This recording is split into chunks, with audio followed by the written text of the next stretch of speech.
Hey guys, iHazCarrot here, and I know it's been a long time, but we're back trading to 1 million coins, episode 19. So this episode probably has about a week's worth of trading, or from trading from me making separate videos. So you may have seen some of these clips already. I'm actually going to go through my investments at the end of this video that I've made. So if you want to see that, skip to the end. And also, before the video starts, I want to say a massive thank you to all of you for 30,000 subscribers. It's been absolutely insane. Last month we gained near 8,000 subscribers in the month, which is absolutely crazy. It's been my best month on YouTube so far. Thank you for all of the support, literally. It's been mad. All the comments, likes, tweets, new subscribers, just everything. It has been crazy. And I'm still going to try and double upload every single day. So expect another video later out today. So make sure to slap a like on this video if you want more trading to 1 million. I know it's like I kind of put it to one side, but it's just quite hard to do all this trading, especially when you have investments and stuff. But we're getting our way there. Eventually we will make it. So now let's get into the trades. So this video actually starts off with some Russian trading. I believe this was the marquee matchups probably over a week ago. It required CSK and Moscow players. And this was just basically me picking up a load of the cards on a snipe. And I think it was as soon as they came out also, I was buying the players when the marquee came out, because as the marquee matchup comes out, if you're already on your console, you can literally just go through, buy a load of players as it comes out, and then when the prices have risen, you just sell them on, and it's easy profit. You don't need to snipe or anything like that. So you can see here, I'm only listing up certain players now. When you actually have a load of different players, you don't want to list all of the players for the minimum buy now. You want to actually list them for each player's price. So what I personally do, I wrote down like a little notepad of each player name and their buy now. So then when I'm going through this, I know what to list each player for. So this is spread up pretty quick. We're buying the cards for about 700, 750 coins. They're selling for about 1.1k. So we're making about a 300 coin profit per card, which is really nice, seeing as these were just like really easy buys. You can see here, all of these cards sold on. We're at 337k, and we still have a load more to sell. So you see here, we go again. This was a bit later, and the prices had dropped a bit because it was a bit much. It was a little bit after the hype, because I made a video. I come back, the prices have changed it. I probably should have listed these up a bit earlier, but I'm still making good profit. I picked them up for 750 coins. Some of them I have to sell at 800, sadly, so it's only like a 40 coin profit. But the other ones at 900 or higher were making at least 200 coins or 150 coins, which is pretty decent, because any profit is profit, as I always say. And we had about 5 pages worth of players. And I'm not sure if it's just me, but the EA menus have actually been really laggy recently. I'm not too sure what's going on, but when I'm actually been doing stuff on the menus, it just seems really like slow and laggy. I'm not sure what has been wrong with it, to be honest, at all. Here we can see all of the cards have sold on. We are at 354k, and it's probably quite ironic because later in the video that coin total is going to go down, but it's alright, it's from investments. So I was talking about the servers lagging. This guy just randomly showed up in my transfer list. I think what happened was, after I listed up a load of the cards, sometimes I guess it just wasn't in the transfer list while I was listing them, and then I came back and found it. So this method was absolutely crazy. Russian CDMs. This was to do with the marquee matchups again. It required CSK Moscow players and Russian players, and there was a CDM in the formation. So sniping with these CDM players was crazy easy, because they were going for like 2.2k, and I was picking them up under 2k. But here, this was the next set of marquee matchups, I believe. It required Birmingham players. I did this near the end of the matchups. I picked up that Stoner for 1.3k. He sold them for 4k. And this card for 1.5k, which I believe in the end sells on for about 5.5k. So in the end, you can see me list it up here. Not 5k, sorry. He goes for just under 5k, which is really nice. So both of those two cards, we made a 5k profit, and we're at 367k. We are nearing 400k. But in the next clip, you can see my coin total has just dropped. It's dropped 70k, but that is all investments, which I will show you at the end of this video. So throughout that whole time, there were the Scream cards. I didn't actually do any trading with them, but here are the Movember cards sniping here. You see, we got that Corb. We picked it up on a really cheap snipe. And here's another Corb we picked up for 11k. We can sell it on for 12.2, 12.5. That's a 1k profit there. Really nice. And these Movember card sniping, if you saw my video yesterday on it, check it out. It's probably the best sniping field out at the moment. Well, it was last night, because so many people are opening packs. So these two cards sold on. We're at 13.8k.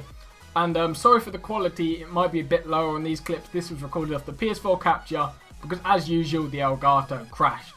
So we picked up that card for 9.7k on a snipe, and I think we get one more snipe here for 12.2k on a Corb. I actually did miss out on some of the snipes. If you saw my video yesterday, I missed out on like a 18k profit on one card, which would have been mad. But you see here, we listed out for 13.7k. On this card, we're making a 3k profit, or just under, which is really nice. And this card again, 12.5, listing up for just under 14k, another 1k profit. So here we pick up another Corb snipe for 12k. I was literally picking up these Corbs left, right and centre last night. It was so easy. And you can see my transfer list were actually full, so I had to store it in my club. And one of the cards sold in at that time. So this one goes for 13.7k. We list it up and we try and get one more snipe here. You can see another Corb, 12.5k. This one was only a 500 coin profit, I believe, because we listed it up for that. But it was alright, any profit was profit. And those two cards sold on. So now we're going to get into my investments. This is ones which I basically covered for the marquee matchups, the player of the month. But it's mainly towards the marquee matchups, because I was thinking that it would come out for this weekend, but at the same time as the player of the month. And I think some squad builder challenge might come out tonight. So I'm not too sure what's going to happen, but I have a video later today. If one comes out as well, bringing you guys a sniping filter for that. But yeah, let's get into the investments. So I actually only have 70 cards on my transfer list because there's duplicates that I have in my club. But I'm going to go through the transfer list now. So if you saw my videos earlier on this week, I talked about squad builder challenge investments. So there was the marquee matchups and the player of the month investments. These are kind of what I've gone for, but most of it is towards the marquee matchups. So we have these Greek players, Olympiakos players and Panathinaikos. Those were the main players, which was like a sort of marquee matchup, which was big place to make profit, because in the Greek league there were only actually 3 teams. So if there's anything to do with a Greek player, you're going to require Greek players. So this guy was the cheapest Greek striker. He only went for 400 coins. So my thought with him was, he's already going for his minimum. If I buy a load of him, I'm not going to have any risk because he's already going for the minimum price. And even if he goes up like 50 coins, that's a lot of profit. I picked up a Mignolet because say if the player of the month is Hazard, that's profit. And Jardel, this is for the Benfica matchups. If it comes out, I was looking at the centre-backs, the goalkeepers and the strikers. You can see here, McCarthy, that was for player of the month. Another Jardel. It's kind of just a mix of players which were near their minimum buy now. This Mertesacker here was for the marquee matchup, Arsenal versus Spurs. And we can just go through the players. Most of them are either Belgian cards or Greek cards, because my money is on Hazard to get player of the month. It might be Joe Allen. It's between those two. And actually from the Premier League poll, I think it's looking like Hazard. But that only counts to 10%. We're not actually too sure yet. So you can see here it's Greek players, English. I've got goalkeepers from Southampton and just the Belgian place if it's Hazard. But mostly it is Greek, because this goalkeeper was the cheapest Greek goalkeeper. This was the cheapest Greek striker. This guy is not actually in the Panathinaikos Olympiakos matchup.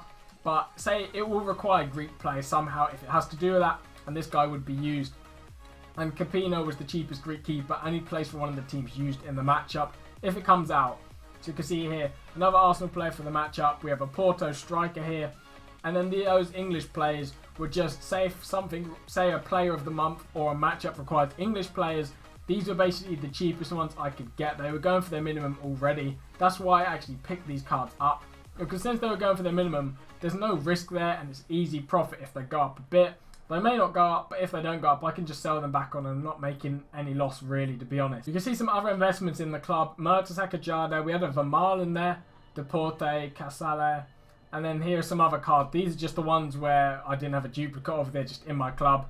And some of them are actually untradeable random cards from that point onwards. And here we have a Greek centre-back. He was really cheap, I believe. I think it was only 400 coins, yeah. So these cards are picked up for 400 coins. They were sort of just like a low-risk investment, because when on a trading series especially, if I invest and it all goes wrong, it's kind of just like we put a load of work back. But since these are all safe investments, it should be alright. At worst case, I can quick sell the cards and take like a 10k, 20k loss, which isn't really much, to be honest. As long as one of my investments is right, I'm making profit for sure. So thank you guys for watching. I'm going to end off the episode here. Make sure to drop a like if you're enjoying this series. Thank you again for 30,000 subscribers. That number is mad, and the support recently has been crazy. There should be another video up later today, so make sure to stay tuned for that. And yeah, thank you guys for watching, I hope you enjoyed, and thanks for everyone sending in your trades for top 5 trades of the week. If you have any trades, just send it to my Twitter. The next episode is on Sunday, and I'll see you guys on my next video.